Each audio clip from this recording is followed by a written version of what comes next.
Okay, we're gonna role play. We're gonna role play the new scripts, right? And remember, we start the conversation emphasizing who they're voting for, but the goal is to work them through their vote plan, right? Whether it is voting early at a satellite election office, whether it's returning a mail-in ballot, or whether it is showing up on election day and helping them navigate what that looks like. Who's my accesses? Who's a voter? Mike. You gonna be a voter? Okay. Action. Last week, my colleague Caitlin and I joined up with another group of canvassers. This time, Kamala Harris supporters in West Philadelphia. They were with the Pennsylvania Working Families Party, a progressive political organization. And before they headed out to knock doors, they were gathered in a little side yard, working through role-playing scenarios for how to handle different voters they might encounter. Good afternoon, how you doing? Hi, we coming with Working Family Parties, and we want to know if you're going out to vote on November the 5th.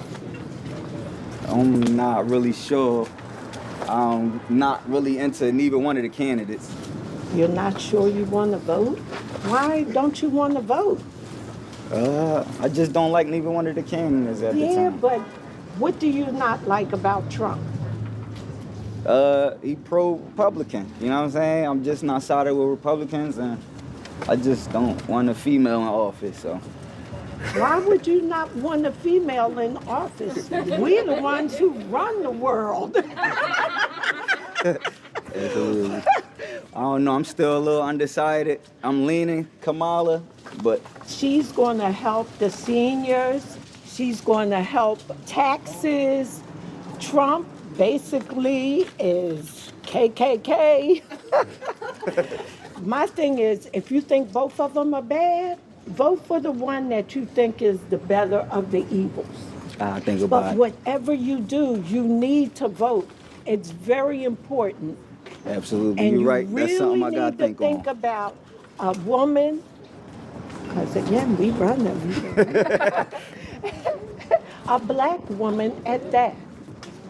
I'm going to lean Kamala Harris. Oh, thank you. We greatly appreciate And you said I could vote early? Yes. And how would I do that? There's 11 places that you can go to vote early. And I'll tell you because I'll have it on the phone. Okay. Okay. But we expect to see you out there. We expect to see you to vote. Thank you for coming by. Nice talking to you. Okay. What worked? What was good? He was adamant about getting him out the polls. He was adamant about getting out the vote. Anything else? What works? The importance of the election. The importance of the election in the states. For clear hate for Trump. Very, very clear. Yes, very clear. What were some opportunities? Get out and early vote. Getting out early to vote? Yeah. Anything else? I wouldn't have said lesser of two evils. Why not? I try not to use that phrase because I think it contributes to voter apathy. It implies that they're both evil, and you don't want to reinforce that Well, idea. how would you rephrase The it? one who agrees with you or is closer to you or the vision for how you want to see society, or which one is closer to your values. So what Noah was explaining was the lesser of two evils argument is like they're both evil, and it's not framing in the negative does not encourage anybody to do anything typically. Absolutely. But this person is closer aligned to where I want to be, is much more hopeful, is much more affirming than saying, well, they're both evil. Which one's like here and this one's like, a step up. Does that make sense? So the point is, right, the thing that we've been saying over and over, right? Our vote is not a love letter. It is a chess move, right? And so the Harris campaign, the Harris presidency represents the best path forward for the world we are trying to create for the working class. Full stop. That does not mean we in love with everything. That does not mean it's just sit back for the next 4 and, we're good, right? It means we're setting the playing field, right? And that's what we want to communicate with the voters. On that note, when we fight, when we fight, when we fight, when we vote, when we vote, when we vote. Today, the Democrats' final push in the all-important state of Pennsylvania, and a conversation with the state's top election official on how he's preparing for close results in the most closely watched state. From the New York Times, I'm Ested Herndon. This is The Run-Up. Who's ready to knock some doors? Yeah! Who's ready to knock some doors? Okay. As you may have heard, there's no state more likely to tip the election than Pennsylvania. It has the most electoral votes of any swing state, and its flip from red to blue back in 2020 helped secure the win for Joe Biden. For Harris to win Pennsylvania this year, she needs to persuade and motivate several different groups. Moderates and former Republicans who are turned off by Donald Trump, and the Democratic base, including Black voters in urban centers like Philadelphia, who famously didn't show up in big enough numbers for Hillary Clinton in 2016. But there's some concern that she's prioritizing the moderate and former Republican vote over minority and lower-income voters. And that coincides with polls showing signs of strength for Trump among the latter group. Which is why I wanted to spend time with the Working Families Party in particular. They're specifically trying to reach minority and lower-income voters in places like Philadelphia. And I figured they'd have the best view on whether Harris is actually in trouble with this group she can't afford to lose.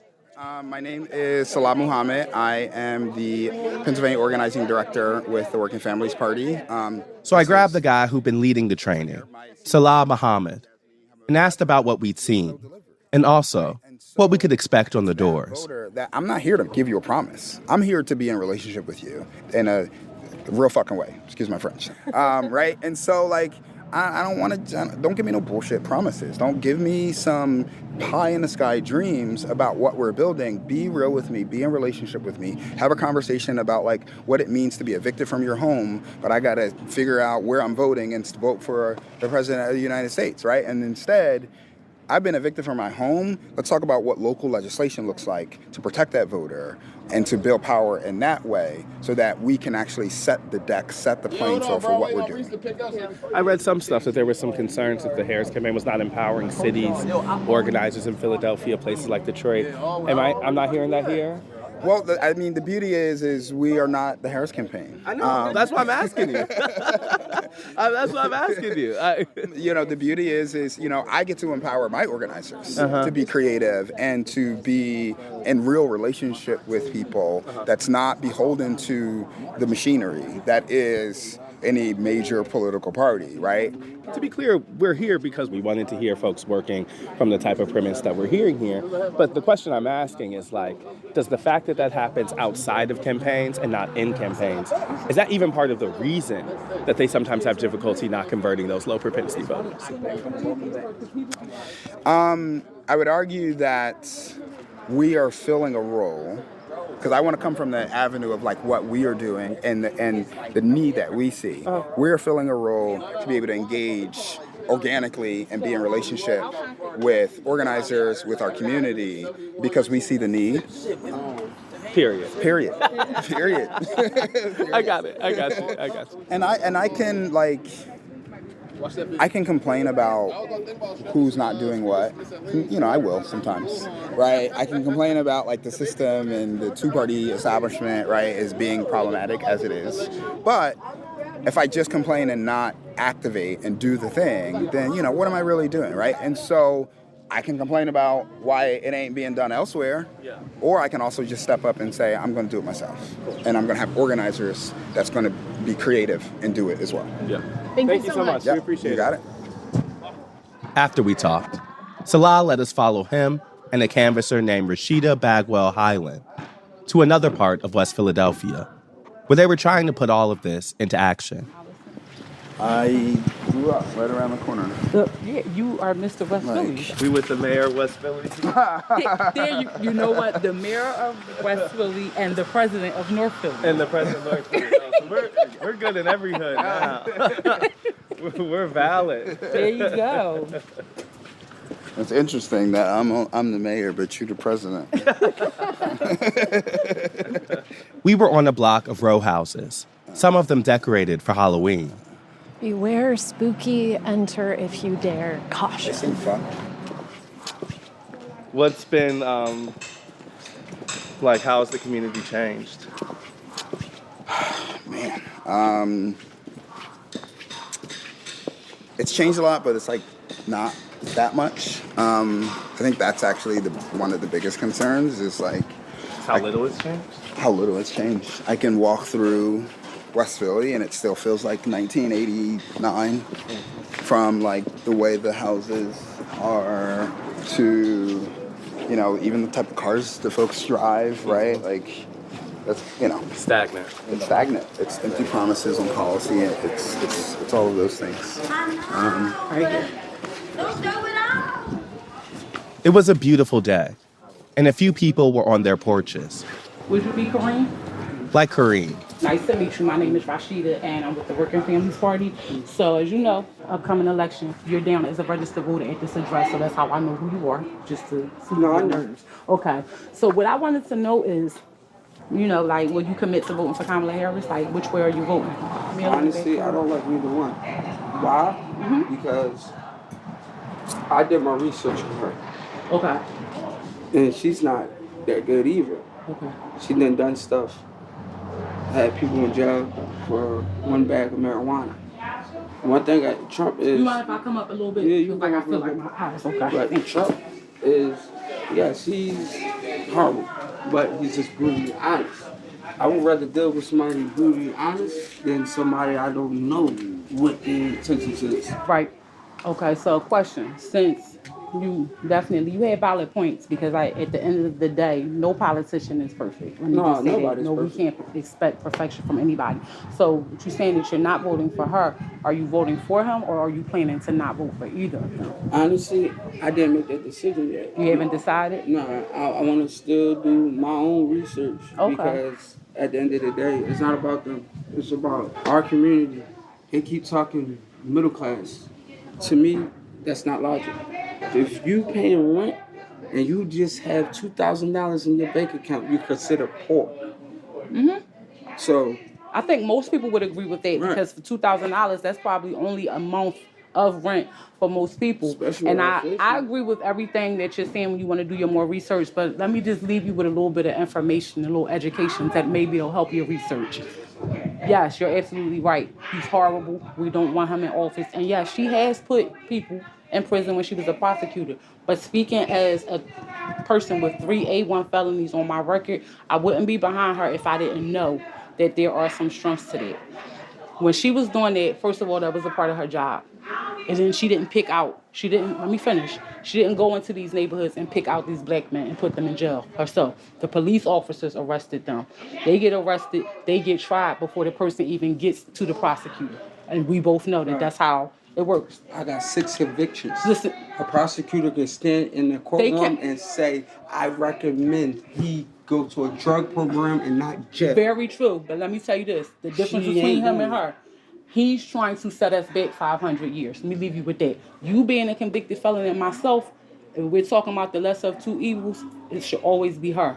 So while you're researching, remember what I said. Also think about not just your future, but the future of the ones that's coming behind you. Things might not change in our lifetime, but we want them to change for the younger ones, okay? I agree. I agree. I want to change. But Yeah. We may not see it the way we want to, but I have children. Me too. Even if I don't see it in my lifetime, I want my daughter's children to be able to see it. So we have to vote. Yeah, I don't want my daughter to think that this is just what she have to do. Right. When she don't feel none of them. So can I say a couple of things? One, my name's Salah, also with the Working Families Party, and you know, I'm straight up with you. I don't trust most of the politicians that's there, but at the same time, I'm trying to make sure, you know, for me and my son, right, that we stack the deck to make it as close to the thing that I want as possible, or make it easier to get there, right? And so, you know, one of the reasons why we've endorsed Kamala Harris and we've been out knocking doors for her is because we know we could put pressure on her to get what we want. She gonna fight against us at times, but I know that we can put that pressure to get the things that we need in our community with her. We can't do that with Trump. Can I ask you a question? Sure. But I'll cut you off. We're talking about people starving now with the inflation. We talking about, I just went for an apartment. They told me $3,500, a 2-bedroom apartment. They trying to do what they did in the 70s. They're trying to push us out regeneration. Is she gonna stop? Yeah, is she gonna stop that? So, and that's why we exist the way we do, because we focus on local municipal races more often than we focus on like the big federal races, That's right? why And so, like, we have our own 2 candidates that sit on city council right here in Philadelphia that's passing legislation to protect renters from being evicted. But we can't get that done on the local level if you got, somebody that's like Trump. One thing I seen with Trump, people wasn't starving like they is now. Because of what's your reasoning? What do you think that reason honestly, was? I really don't have too much of an answer No, I to that. asked you that because a lot of people I are just saying know that I went to when he DC. was in office, that money hit, and a lot of people believe that he was responsible for it, and that's why people are like, "Oh, we were eating, we wasn't starving." That wasn't him. No, it probably wasn't. No. I know it wasn't because it's just So faces. people got that money because Congress signed off on that money, not because anything special that Trump did. He happened to be who was in office at the time, so of course he attached his name to it. My name is Ted. This is Caitlin. We're from the New York Times. We're following around the working families folks today. I would also just want to know, like, how are you going to make the decision about whether to vote or not vote? Like, what's it going to come down to? That's what I was going to ask next. Honestly, what it's gonna come down to is with my heart. It's gonna come down to who I believe is gonna make sure not just my family, this family right here, this family right here, this family right here. I want to make sure these people don't lose their homes. Y'all talking about Kamala Harris? Yeah. While we were talking, Kareem's neighbor had walked over.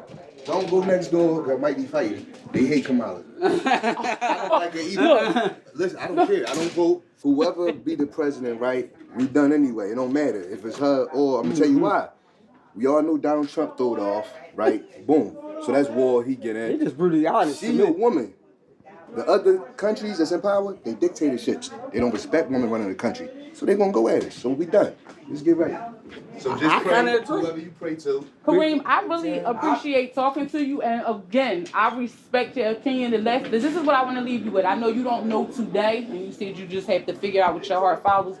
Think hard on it, and no matter what you do, vote either way. Don't give up your right to vote. You understand? I can't force you to vote for her. Of course, we endorse her, but it's not just about Kamala Harris. It's about the other people that are on the community level. So vote. I work for Rashida and Salah left some flyers with Kareem and spent some time encouraging him to support progressive candidates down ballot. Then, they kept working their way down the street. I was going to ask if someone is a Trump voter, do you still do the vote plan encouragement to vote? Nah. Yeah. It's like, I can't answer the door right now, but if you'd like to leave a message, Yeah. if it's like, it's just like, okay, have a great day. It's a feeling for me, if I'm being honest. Like I've literally had people that I've turned. And then there were people that I'm like, let me get off these steps and off this block because they were given, I'm going to let my Rottweiler out the house on you because you're endorsing Kamala Harris. You get what I'm saying? It's kind of like a gut feeling. About whether you want maybe I can keep it engaging, and sometimes it's just like, have a blessed day. Thank you. And I keep it. And we're certainly not like, oh, you're voting for Trump? That's cool. Here's all the details and information. Like, right, like I'm not going to help. Get to the polls on your own. 40.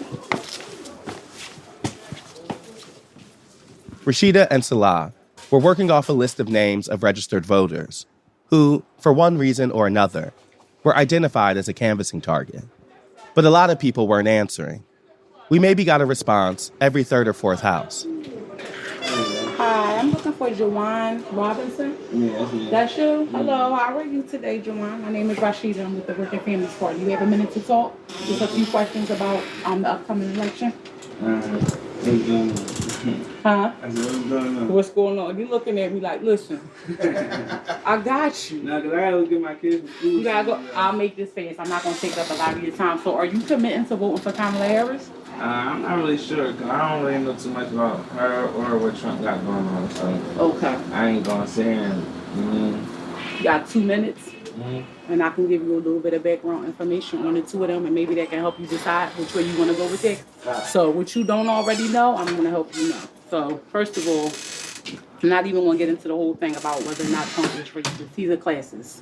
Anybody that's not rich and in a certain tax bracket, he doesn't care whether you're black or white. That's the first thing. So let's just get that out of there. Kamala Harris is someone that, yes, she used to be a prosecutor, but she is now pushing for working families, which means that you have people that are rich, and then you have people that are poor, and then you have people like us, people that get up, go to work every day. She's pushing for things like that. So when you decide whether or not you're going to vote, it doesn't have to be somebody that you're in love with or know every single thing about, but gear your decision more towards what you do know. He's trying to give immunity to police officers. Somebody like you, out here in the street, a young black man, he's telling the cops that they can walk up to you, do whatever it is that they want to do, and they'll completely get away with it. Just a little background information on him. She's trying to make affordable housing for people in communities like us. He's trying to take away funding for the public school system and privatize everything. She's trying to keep that going on. So when you do go vote on November 5th, because you're going to vote, right? Yeah. You're exercising your right to vote, right? Yes. You want to vote. What's your voting plan? Do you have a ride? Do you need to walk? Do you need somebody to help pick you up? You drive? Mm-hmm. Perfect. You know where you're voting at? Where's your voting place? On the top of my head. You want me to tell you? I can let you know. That's what I'm here for. So you would go to Church Property, 659 North 56th Street. You familiar with that? I think I know that. Yep. So that's around the corner. Polls are open from 7 a.m. to 8 p.m. Question quick. Okay. My name's Estelle. This is Caitlin. We're from the New York Times. We're following them around. Have you typically voted? Or No, I'm a felon, so they told me I was never allowed to vote. Oh, wait a minute. 3 A1 drug convictions. Home 6 years, December 18th of this year. I voted in every election since I've been home. Please, I'm coming back through here later, and I'm going to leave the literature in the door for you. You can vote. Don't let them lie to you. That ruffles my feathers. You can vote. I told you she's about to go out. Yes. That right there. Because you know how many people tell me that? I can't. Nah, Yes, you can. They don't want us to. You want me to tell you why? Because we're the ones, no shade to people that haven't committed crimes, but we're the ones that need the most change. We have the most obstacles in front of us. They don't want our voices heard because we have been through the system. Right. So they tell us we can't vote so that we can step back and do nothing. That's even more of a reason why I want you at the polls at 6:50, not 7 o'clock. So I gotta come back up here and get you. If your car break down, you Google working families and you call Rashida, I'll come get you and take you around the corner. Because you know, we're in the same fraternity. Excuse me. That right there, I get Pessalon. That's what I said. I'm like, they're like, what? They told you what? Do you know how many people I run to on the debt? Like, just canvassing in general. People are like, well, look, I wish I could vote. And I'm like, why can't you? I mean, connected to this, does seem like Harris's prosecutor record comes up a lot, too. Do we think that's specific to black men in communities that have high incarceration rates? Like, what, I guess I'm saying, like, is it just a thing people know about her? Like, it feels as if people hear like, prosecutor you're ready to answer and that. Look, yeah. Which I understand. People hear prosecutor and it's like they automatically, she's a cop. That's the mindset in these communities anyway. Prosecutor, cop, anything. Someone who is committing harm in our community. But, so I was a corrections officer. Mm-hmm. So I was once law enforcement. Mm-hmm. In prison, that's when I became an activist. So sometimes it takes for something to happen for somebody to change. So maybe the way she felt at the time when she was a prosecutor, she doesn't feel that way anymore. Totally. I hear you. And she wants to make change, and that's why she's running. Mm-hmm. Cool. We can keep going. All right, let's go. We knocked on some more doors. Rashida left flyers for the people who didn't answer. Let me canvass this young man. 42, right? That was, we're almost done. And then we came to a house where two women were sitting on the porch, one of them holding a baby. I'm looking for Ashley, Louis, Yvette, or Marvin. Louis is across the street at his mother's house, but he should be coming right there. Okay. And Ashley, I don't know where Anna is. Okay, well, what I'm going to do is, if you don't mind, I'm going to leave this literature right here. Okay, listen, y'all voting for it. What about y'all, though? She just said that. Oh, you are. She just said I'm voting for Trump. Oh, my God. No, I'm good. Okay, listen, look. Can I ask why? First of all, she gives me I'm real spiritual. She gives me a very demonic vibe. Okay. If you didn't hear that, it was one of the women saying Harris gives her a demonic vibe. And if you're Christian, She goes against everything that Jesus taught us. That's one. Two, as much as people try to talk mess about Trump, when Trump was in office, we did not struggle. It was not this many homeless people. We was not going to war with all these different countries. She's not good enough. No, she has a right to her thing. So what? Look, I've heard reasons why you won't vote for her. What's your reasons for voting for Trump? Trump, as much as people keep trying to talk about this reproductiveness and female shit, she is funny. And after 3 months, a baby can feel, they have emotions, they can hear, they drinking, they're eating. So you're literally killing a human being, not a fetus. No, you're killing a child. Listen, when we talk about reproductive rights, I'm a mother of 3. I kept all my children. But in 2008, I did have a miscarriage and had to be rushed to the hospital. And because of the laws that he wants to put in place, I would have died if those laws were in place in Pennsylvania. Because I did have to have a DNC. You understand? It wasn't that I went in there and didn't want my baby. I wanted my baby. So the point that I'm making is, if he gets in office, right, and he passes that law and say you, her, me, her, anybody gets pregnant again, and we have a miscarriage because God is saying this, and some of that fetal tissue is still in there, and the doctors won't remove the rest of it, you'll die. That's not his choice to make. And I don't think that is a big thing. But neither party should be even trying to touch that as a whole. First of all, it's called mind your business. She is saying mind your business. There we go. He's the one that's stepping in and saying, there you I go. ain't telling you what to do. But when he was I'm worried about our school education. I'm making sure the kids can eat breakfast for free. I'm making sure our taxes going in the right places. I'm not worried about LGBT. You just said I'm worried about my son's future. This went on for a while. So it needs to be taught. Well, I'm gonna leave y'all ladies to y'all debate. I hope I didn't stir up. Oh no, you didn't stir up anything. I want everybody to come out and vote. Can you let Louis? Yes, I know that I was here. Like I can't go to somebody else's house and ask you. So no, his mom, we all but you can pass the literature on, okay? Yes. Thank you so much. Yeah, let me mark Louis is not home. That was a life of a canvasser. The baby's so cute. I wanted to tell how cute the baby was. We made it to the end of the block and regrouped. Yeah, what's y'all's plan? My plan is I have a couple meetings that I need to head to. We decided to stay a little longer. Rashida had brief conversations with a few more people. Do you all need any information or any help getting to your voting place on election day? We got it covered. You got it covered? All right. We've been doing it longer than y'all are old. Listen, and I love it. And tried more doors.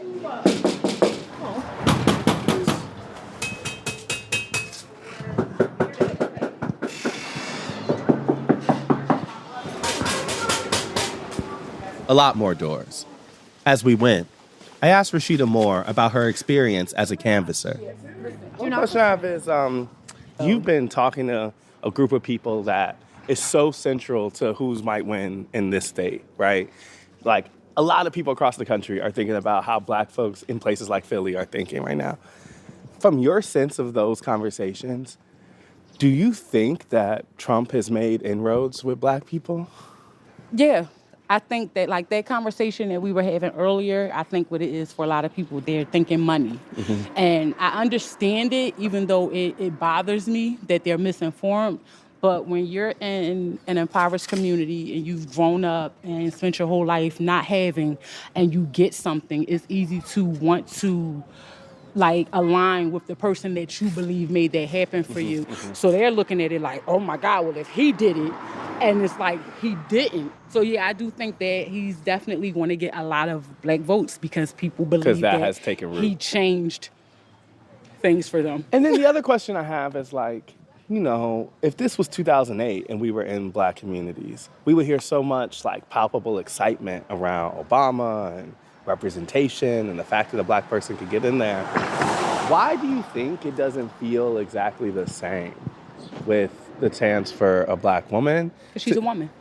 It's cut and dry. It's like we don't even have to stand here. I don't have to be like, well, not going to sugarcoat it. It's because she's a woman, and a lot of people don't believe that a woman is strong enough. What I've been saying to them is that, especially people in these communities, most of you, correct me if I'm wrong, and I always ask, come from a home where the woman was like the head of household. So it's like your mother raised you. I'm a strong, independent woman, and if I can run a household and get kids up for school and make sure that people get back and forth to doctor's appointments and all of that, I mean, it's like people are already banking on the fact that the world is going to come to an end and she's going to have to make all of these big decisions and she won't be able to do it because women are emotional. That's what I've been hearing. Mm-hmm. But look at who the person is that she's running against. He's probably more emotional than any woman that I've ever encountered or listened to in my life. Like, he's very emotional. He doesn't speak intelligently, if that makes sense. So if you could distill what's the biggest obstacle you hear for people in terms of supporting Harris, do you think it's sexism? Is it the prosecutor? Like, what is, do you think, the thing you have to overcome the most when you're out here? The prosecution thing. Okay. Because in these particular neighborhoods, if I'm not talking to a person that has been convicted of a crime themselves, it's usually the mother, the father, the sister, the aunt, the uncle. So, which, again, I understand. I've been on both sides of it. So I understand the apprehension of wanting law enforcement in the White House. They think she's going to come through and just lock up all the black and poor people. But on the flip side of that, he's talking about giving police immunity. So if I had to take my chances, I'd rather put a former prosecutor in a position of leadership than somebody that's telling me the cops can kill me and they won't even, speak about it. Mm-hmm. Cool. Thank you so much. We had a great day. Thank you. I think so. We really had a great day. Our car's right there. Okay, I just wanted to make sure. Thank you. Not look. I'm always aware of that too. Yeah. I mean, I'm from the hood, but I'm at that age where I don't hang out in the hood anymore. Like, I'm in and out. I'll see you later. What Rashida says matches up with the data and our own reporting. Trump has made inroads among some Black and working class voters, capitalizing on dissatisfaction with the current administration, and a feeling among some that the country needs a change on things like the economy or immigration. As we heard, groups like the Working Families Party are trying to combat that message on the ground. And the Harris campaign is trying to also, talking about how she'd help with housing costs, inflation, and groceries. But more recently, Harris's closing argument has become more and more focused on Donald Trump, seeking to frame the race as a referendum on his character on January 6th, or this week's rally at Madison Square Garden, where a comedian and the candidate both made headlines for racist and misogynistic rhetoric. Because for as much as the organizers in Philly encourage canvassers to stay away from a lesser of two evils framework in making their pitch for Harris, it still may be their most effective argument, particularly if the Trump campaign's closing message targets the very people he's been trying to win over. More after the break.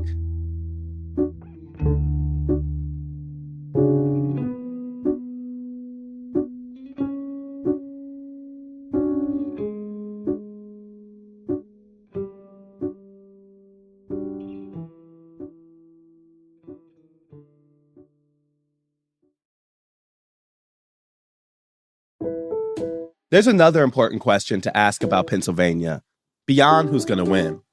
And that is, when will we know the results? It's an especially important question because of what happened in 2020. Off to Pennsylvania now. Election workers continue to count ballots around the clock after the state received an unprecedented amount of mail-in ballots. They just started this morning opening up those ballots. They were way behind compared to other states. They did not get a head start. Back then, President Trump currently has a lead with 89% of the ballots in. But Pennsylvania's votes took days to count. Large numbers of early votes from Democratic strongholds like Philadelphia and Pittsburgh are still being processed. And it wasn't until 4 days after Election Day. NBC News now projects that Joe Biden has won the Keystone State, Pennsylvania, that major news organizations call Pennsylvania and the whole election for President Biden. That means we can now project that former Vice President Joe Biden has been elected President of the United States. Partly, the delay occurred because Pennsylvania has a state law on the books that says it can't start processing mail-in ballots until the day of the election. But in 2020, as Pennsylvania election workers were still counting mail-in ballots, conspiracy theories about voter fraud started to take hold. Misinformation that Trump repeated. There were over 205 200,000 more ballots counted in Pennsylvania. Now think of this. You had 205,000 more ballots than you had voters. Including in the speech he gave on January 6th, urging his supporters to march on the Capitol. Over 8,000 ballots in Pennsylvania were cast by people whose names and dates of birth match individuals who died in 2020 and prior to the election. Think of that. Dead people. Lots of dead people. Thousands. These claims were all untrue. But 4 years later, Republicans are still spreading misinformation about the state's voting process, which has led to fears that Pennsylvania could, again, become a hub of election denial, particularly in a close race. So with that in mind, I wanted to talk to the state's top election official about what we could expect heading into Election Day.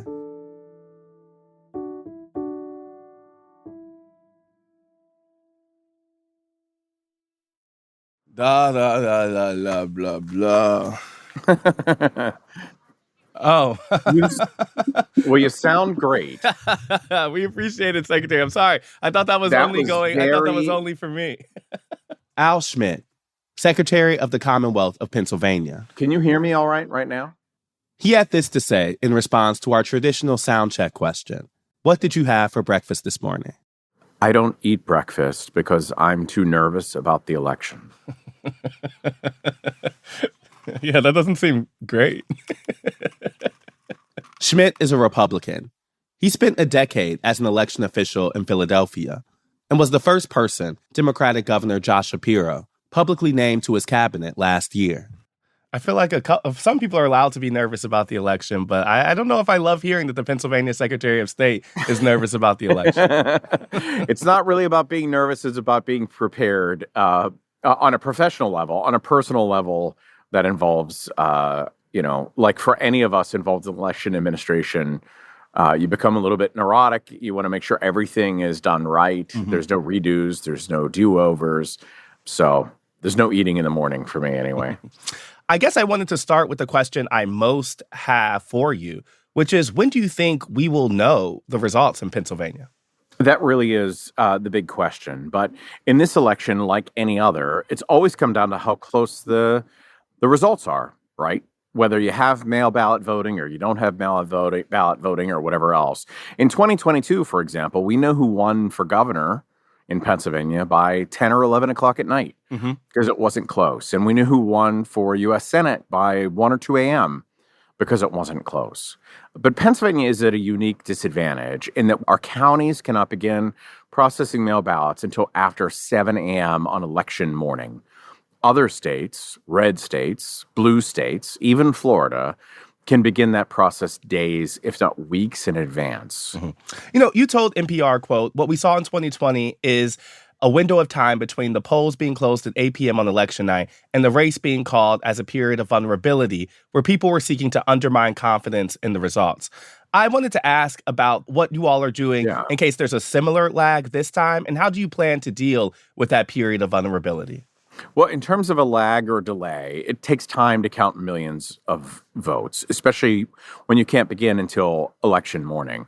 But looking back on 2020, Election Day went very smoothly in Pennsylvania. Very few problems at all. It was a strain on the system as a result of how long it took to count enough votes before the outcome was clear for who won and who lost. And what we saw were bad faith actors seeking to undermine confidence in the results when they realized they were going to lose. Mm-hmm. But if that lag exists again, is there any way to preempt some of those bad faith attacks that I think we know would be coming? Yes. I mean, part of it is expectation setting. Okay. And people knowing about what the laws are in Pennsylvania. It's as if everyone is suddenly discovering that different states have different laws that govern the process for counting votes, especially mail-in votes. But I want to stress a couple things have changed since 2020 that are important. Yeah.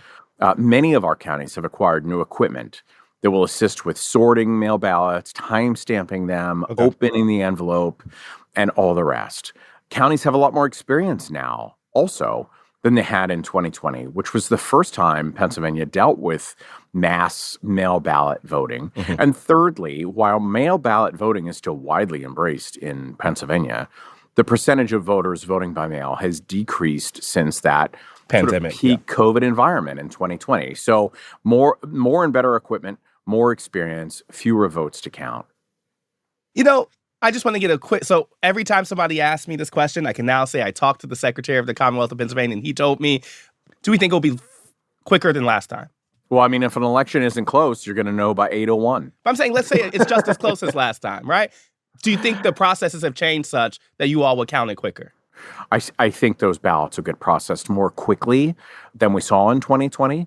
But predicting when you're going to know who won and who lost is really all about how close an election is. You know, there's already efforts underway to say this coming election is rigged. A lawsuit filed on October 11th alleges that Delaware County in Pennsylvania is using election machines with unauthorized software, and someone behind a different piece of litigation in the state alleged election fraud in a recent Q&A with Elon Musk in Pennsylvania, telling Elon, quote, "We already have proof that election machines that are currently being used are fraudulent. We have videos right now I can show you of ballot boxes being stuffed here in Delaware County, Montgomery County, Chester County, and across the state." I wanted you to respond to that claim directly, considering it got so much airtime.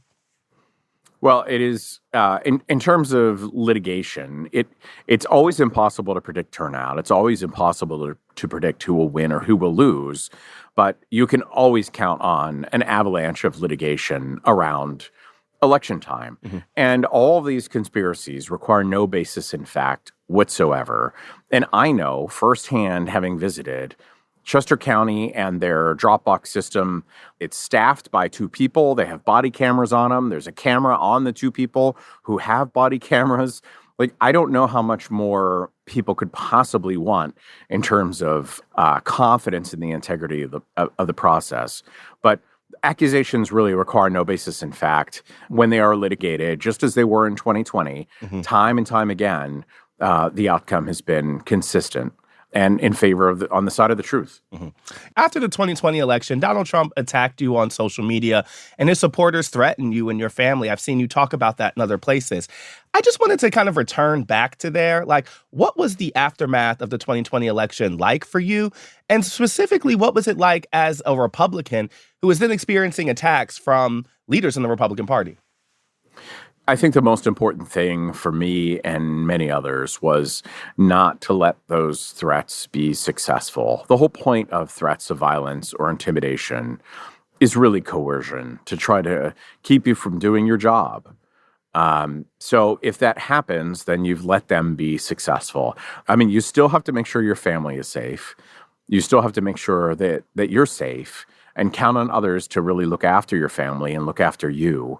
And it's appalling that we're even in an environment where we have to discuss those things. But really, it's a matter of not letting them succeed. And they would succeed if you let them get in the way of disrupting the core function of our representative democracy. I hear that, but I guess if I was running, Philadelphia's election system 4 years ago and experienced the level of attacks you did, I don't know if I would sign up to do it again 4 years later. I mean, I guess I'm asking, not only you're doing that, but you've taken on a bigger role as the Secretary of the Commonwealth. Like, what went through your head to say, not only do I want to keep doing this work, actually want to expand it, work with Democratic Governor Josh Shapiro on it? I mean, it does seem as if there was some piece of it that might have been motivating for you.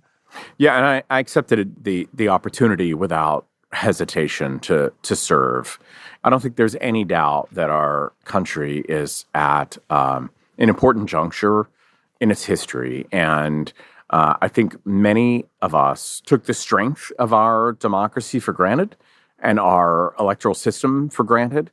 And I think 2020 showed that it's far more vulnerable than maybe some of us had anticipated, right? I know as well as anybody how ugly all this can be. And it didn't cause me to pause for a moment. Have you ever thought about leaving the Republican Party? I don't really talk about my personal political affiliations or anything like that. Okay. I've been a Republican far longer than Donald Trump has been a Republican. What do you want every person casting a ballot in Pennsylvania to know? I'll start there. That your vote matters, and that your voice will be heard.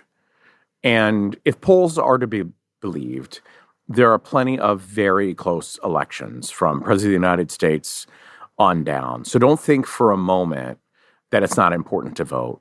I would encourage voters in Pennsylvania to sort of tune out all the noise, all the contentiousness, all of the ugliness around all this, and not let it to dissuade you for a moment from casting your vote. And you should have confidence that your vote will be counted in Pennsylvania. Mm-hmm. What about folks across the country? What should they know as they're, frantically refreshing their feed, looking for Pennsylvania's votes to come in? What would you explain to other folks about how to correctly understand the process that Pennsylvania will take on election night?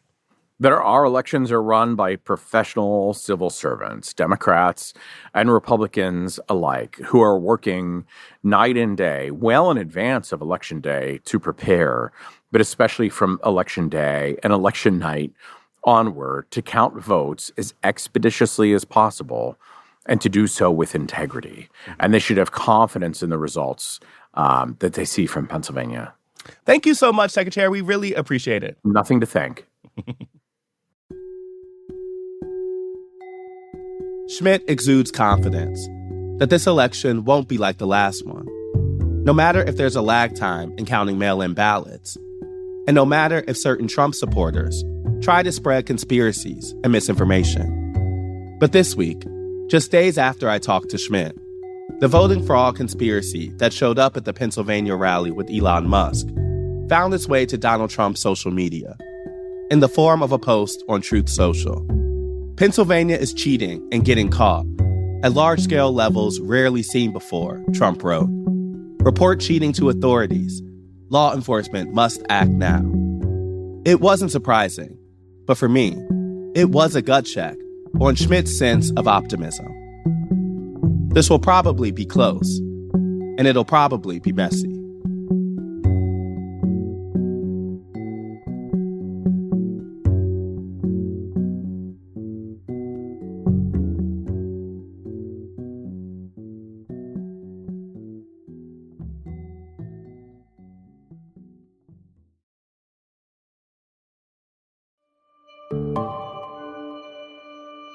That's the run-up for Thursday, October 31st, 2024.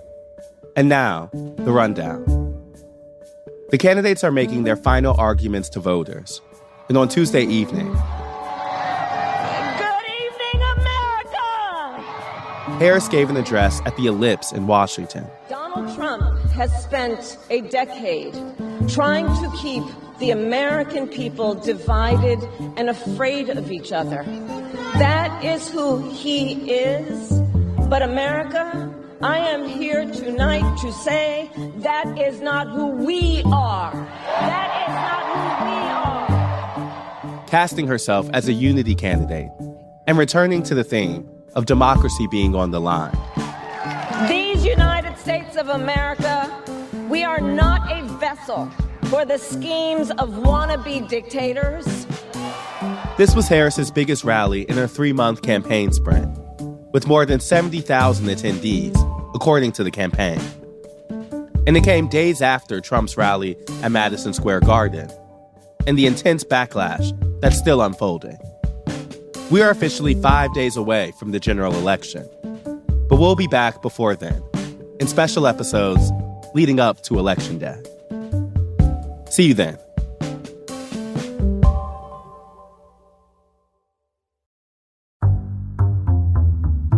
The Run-Up is reported by me, Ested Herndon, and produced by Elisa Gutierrez, Caitlin O'Keefe, and Anna Foley.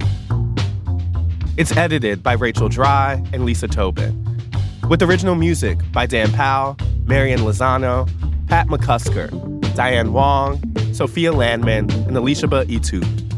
It was mixed by Sophia Landman and fact-checked by Caitlin Love. Special thanks to Paula Schumann, Sam Dolnick, Larissa Anderson, David Haufinger, Maddie Masiello, Mahima Chablani, Jeffrey Miranda, and Elizabeth Bristow. Do you have questions about the 2024 election? Email us at therunup@nytimes.com. Or better yet, record your question using the voice memo app in your phone. That email again is therunup@nytimes.com. Thanks for listening, y'all.